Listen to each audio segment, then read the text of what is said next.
In this video, I'm going to show you the clamshell exercise for hip impingement and how to use it properly and scale it.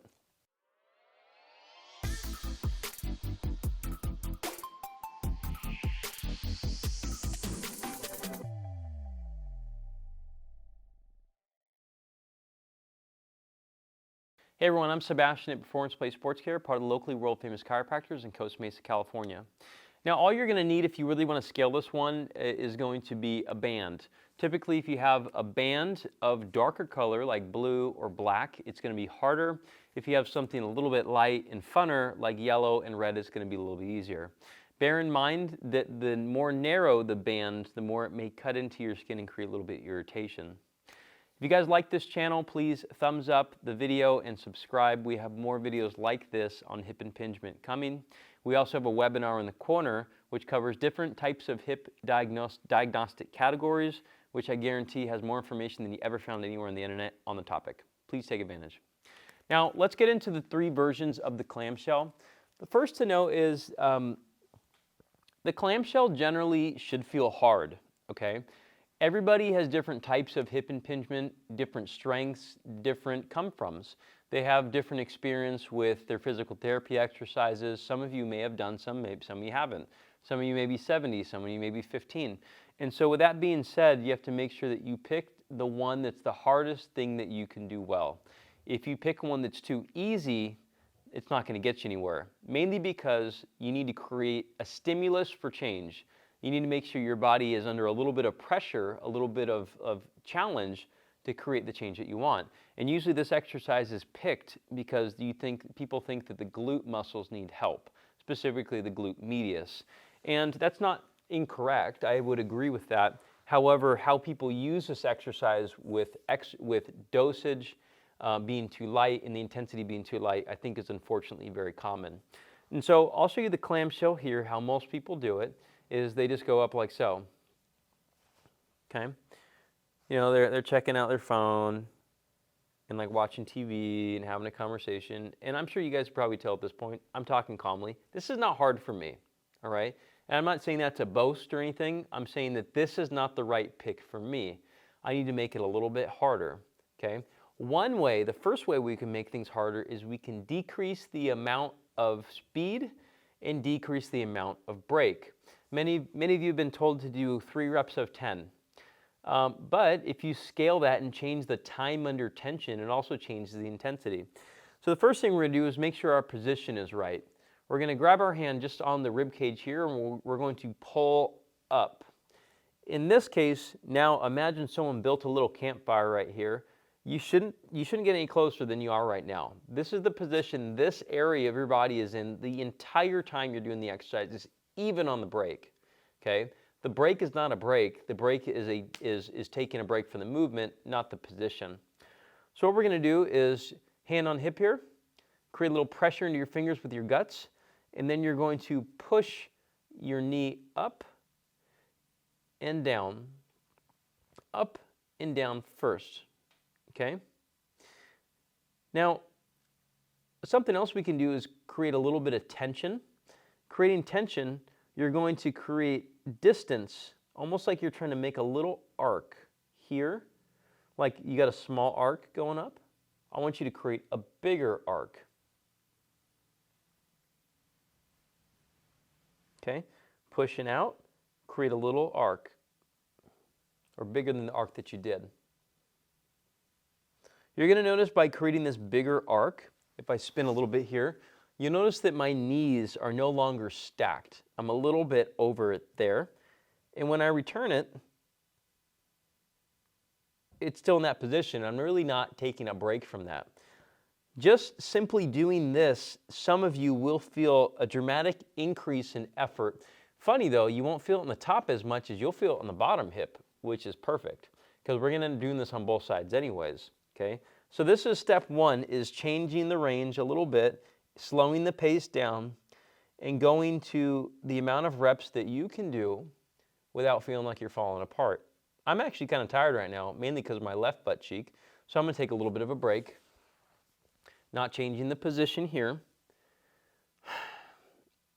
and go again. Okay?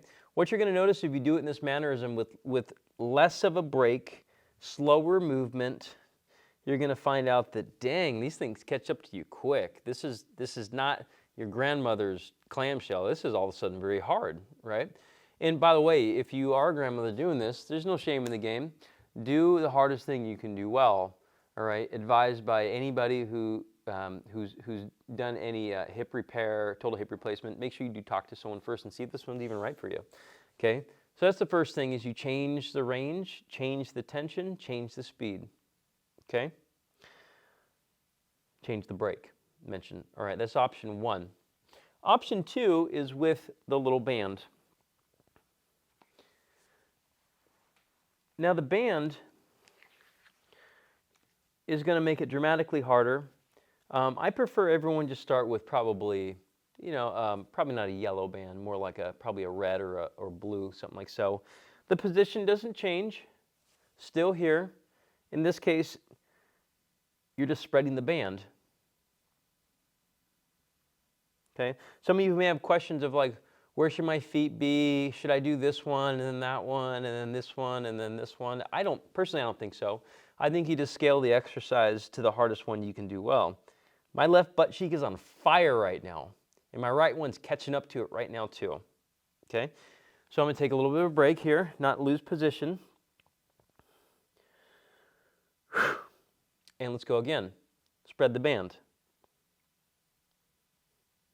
The reason why I like this as option, as a really good option, is because the band, at least, it increases tension enough to where people can't like go like this with their body. They're not as sloppy with it, because the band keeps them under some form of tension without having to synthetically create it. Okay, a little bit of a break, and so on. Okay, so this is your second option, is adding a band. Option 3 is going to be really doubling down on the downside. In the first version, we did a little bit of stimulus to the downside, and I'll tell you the reason why here in a second, why I think it's so important. But next is we can actually double down on that idea and create a little bit of a raise in it too. Essentially, we're moving into getting up off the floor. The reason why, personally, I think it's more productive to work on the downside, even though you can still do clamshell on the upside, is because this works on closed chain mechanics a little bit better. This is open chain mechanics where your foot's free, and that's usually not how people function in life. There is open chain mechanics, obviously, like people swing their leg, and especially when they walk, but also too, it's oftentimes really neglected the downside. Essentially, if we go here and we're working on the downside, rolling into the point a little bit, essentially it carries over better to things like walking, and I think even kicking, because the stance leg is oftentimes the problem. And so what we're going to do here is we're going to roll into the section, slide the knees over the top, just as we did in the first one. Now we're not going to raise the knee. All we're going to do is push the bottom knee into the ground. And I'm creating a little bit of space right here, and I'm rocking back. Slide the knee down, and then push into the ground, and then roll back. Again, between, I'm not really losing my campfire position. Okay. Now, some of you may notice that your shoulder's getting pretty tired. Obviously, we've been doing one side for a while. You can obviously take a break from that, or you can change completely into a different hand position too, or change sides and come back to it again. So bear in mind that there's multiple different options that you can do with trying to challenge the glute medius. The clamshell and progressions of the clamshell are just one option. And so if you're working with someone who really knows what they're doing, they have all of these options that they can see. How to spare your shoulder. Is it too hard on your lower back? It's too hard on your knee. And so there's many different ways to scale this thing. So if you guys want some help, we'd love to help you. We see people in person and virtual, and we're here in Costa Mesa, California. We'd love to see you come in person. We have good weather here. You know, people like to come here for the weather. It's awesome. It's like 70 in the winter. So subscribe to the channel. We'll see you guys next time. Take care.